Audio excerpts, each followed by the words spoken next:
On this week's Dovea Ireland Dairy Focus Vodcast, we'll talk through why it's important to consider reseeding this autumn. We'll hear from Dovea Genetics on an update as we progress through and approach the end of the breeding season. And we'll also hear from the latest Animal Health Ireland video as the CellCheck series progresses. At the moment, we're going through a period where high grass growth rates are being experienced on farm. Soil moisture deficits are a distant memory to many, thankfully, and we've also seen an increase in soil temperatures.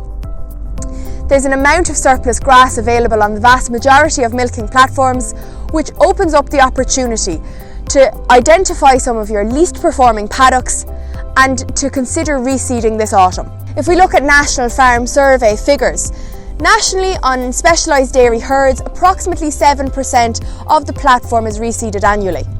However, if we just look at national grassland areas, only 2.5% of this is reseeded annually.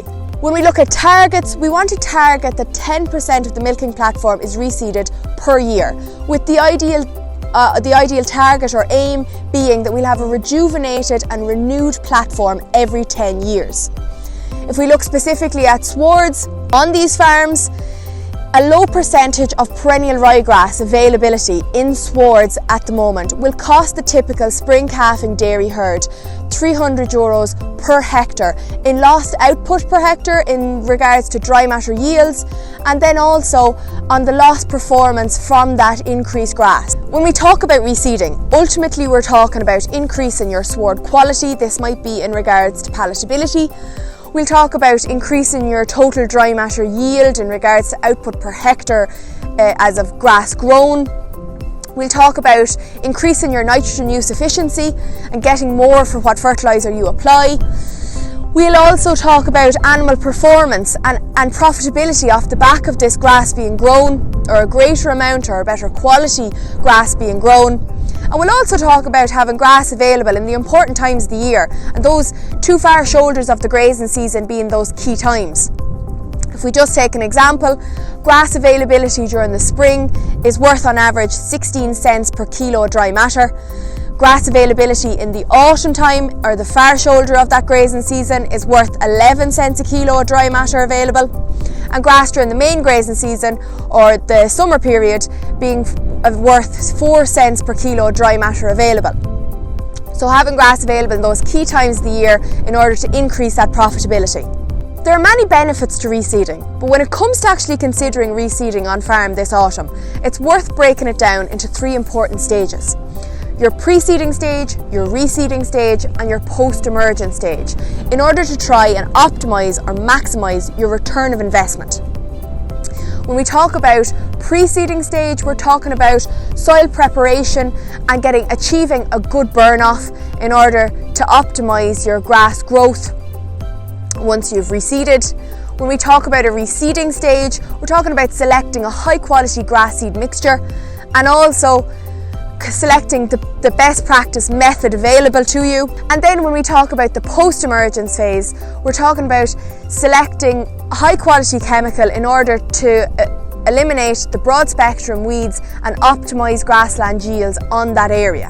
When selecting your grass seed mixture, it's important at this point to consider the Pasture Profit Index, or the PPI. This is a Department and Teagasc recommended list of grass seeds or grass seed varieties, which would be ranked similar to EBI in an economic value per grass, broken down by different characteristics and ranked highest to lowest on total cumulative economic value per hectare per year.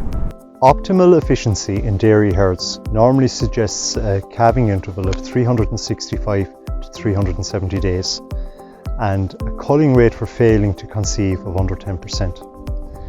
This assumes even greater importance in seasonal based herds, where we're trying to match our level of production to peak grass growth.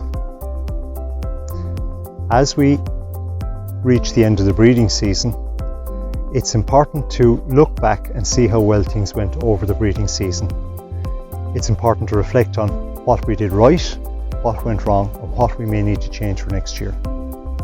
To do this effectively means we should probably do a whole herd scan, look at the whole herd in terms of pregnancy diagnosis, what proportion of cows are in calf, when they're due to calve down, what numbers of cows might be carrying twins. If after our whole herd scan we realise that we either have a high proportion of cows not in calf or a high proportion of cows that are going to calve down late that didn't go in calf to our first round or second round of AI, we may need to assess what actually went wrong and what were the reasons why this happened. Possible causes of this could include diet. Did the diet for the cows match production levels? Was there an issue with minerals? May there have been intercurrent disease issues including lameness? Could there have been factors involved including things like the timing of AI, or could we improve on this? Was there issues with our stock pull?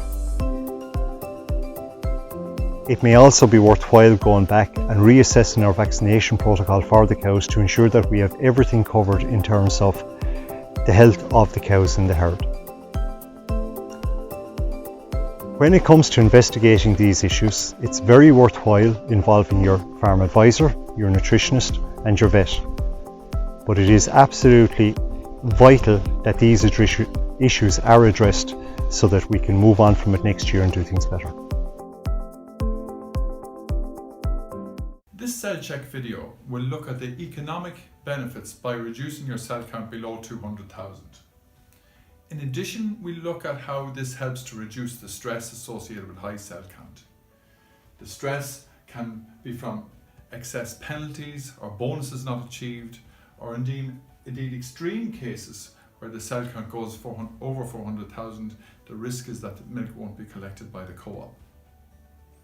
Somatic cell count refers to somatic cells or white cells that come into the udder to defend or attack bacteria.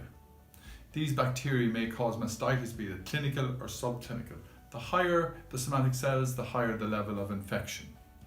Milk quality is the same when it leaves the farm, it doesn't improve later on. Therefore, the processor and consumer will be particularly happy with lower cell count milk, be they consuming milk, cheese or baby formula. So let's look at a fourth lactation cow with a cell count of 350,000. She's producing 25 litres a day and she would lose 2 litres per day production. And that would accumulate to 560 litres in her lactation, or €168. Of course, on average, 100 cows therefore could lose up to €16,000 in the lactation. In addition, she runs the risk of infecting the next 5 cows milked after her in the parlour and destroying these young heifers, and she herself may be culled. In summary, by reducing the cell count below 200,000, you will not only have economic benefits but also stress reduction by following the CellCheck guidelines. For more information on any topics covered in this week's Glanbia Ireland Dairy Focus Vodcast, contact your local Glanbia representative or log on to glanbiaconnect.com.